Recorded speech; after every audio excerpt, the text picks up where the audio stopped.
Le hop-up, ce truc qui m'a laissé franchement perplexe la première fois que j'ai démonté ma réplique.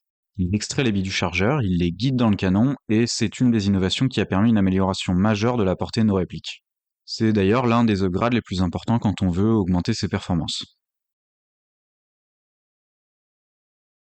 Maintenant, on va essayer de voir à quoi ça ressemble un peu pièce par pièce.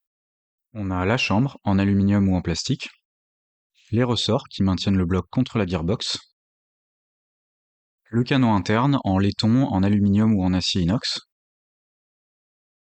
le C-clip qui verrouille le canon, et l'entretoise qui permet de l'aligner correctement.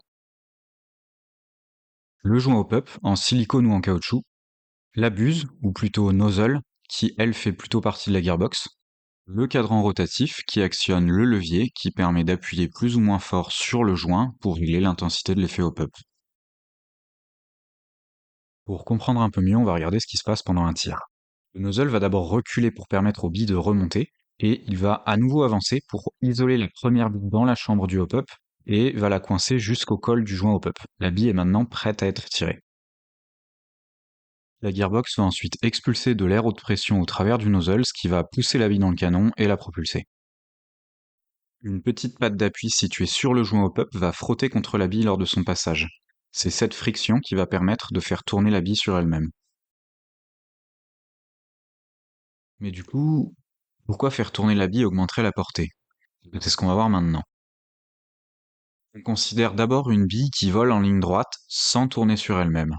L'air qui s'écoule autour d'elle s'écoule de chaque côté à la même vitesse, et les lignes de courant au-dessus et en dessous de la bille sont les mêmes. Maintenant, on va supposer que la bille tourne sur elle-même.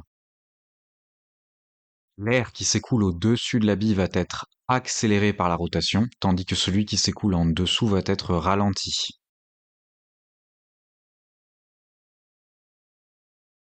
Pour ce qui va suivre, on va supposer que l'écoulement autour de la bille est stationnaire, incompressible et supposé parfait. On va donc ignorer tout phénomène d'effet visqueux et de phénomène de turbulence. Grâce à ces hypothèses, on va pouvoir appliquer le théorème de Bernoulli. Pour résumer simplement cette loi de mécanique des fluides, les zones où l'écoulement est rapide seront les zones où la pression est basse, et les zones où l'écoulement est lent seront les zones où la pression sera plus élevée. Une baisse de pression va s'installer au-dessus de la bille, tandis qu'en dessous, on va voir se former un phénomène de surpression. Cette différence de pression entre le dessus et le dessous de la bille va donc pousser la bille vers le haut. Ce phénomène porte un nom, l'effet Magnus. On va résumer les forces qui s'appliquent sur la bille lorsqu'elle vole.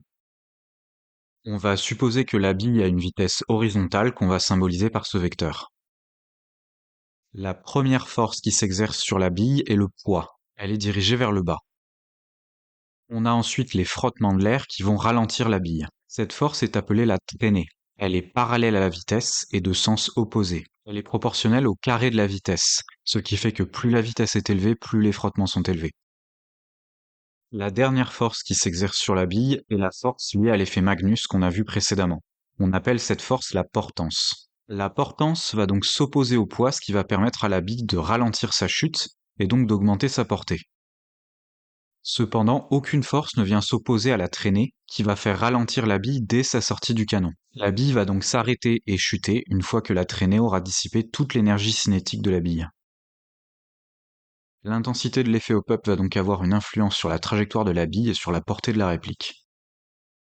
Sans effet hop-up, la bille va donc chuter dès la sortie du canon. Au contraire, si l'effet hop-up est trop intense, la bille aura une trajectoire en cloche, ce qui n'est pas non plus ce que l'on veut. Le but est donc de trouver le réglage de hop-up optimal pour que la bille ait une trajectoire rectiligne jusqu'à ce qu'elle ait épuisé toute sa vitesse. La portée maximum sera donc atteinte dans ce cas. Dans les caractéristiques d'un joint hop-up, on voit souvent, exprimé en degrés, un nombre qui va de 50 à 80.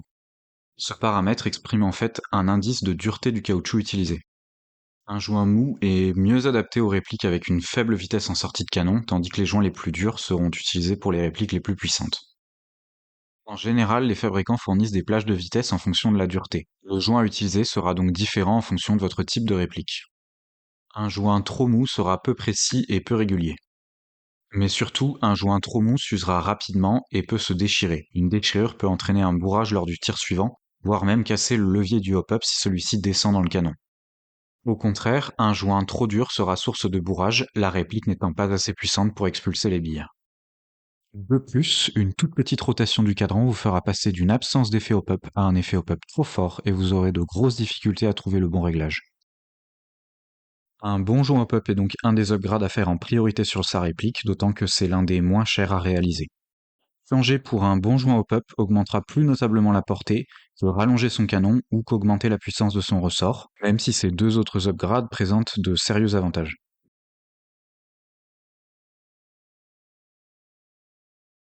Merci d'avoir regardé ce premier épisode d'Airsoft Codex. N'hésitez pas à vous abonner pour ne manquer aucun des épisodes suivants. Pour toutes questions et remarques, n'hésitez pas à les indiquer en commentaire. C'était Quantum Cat, fin de la transmission.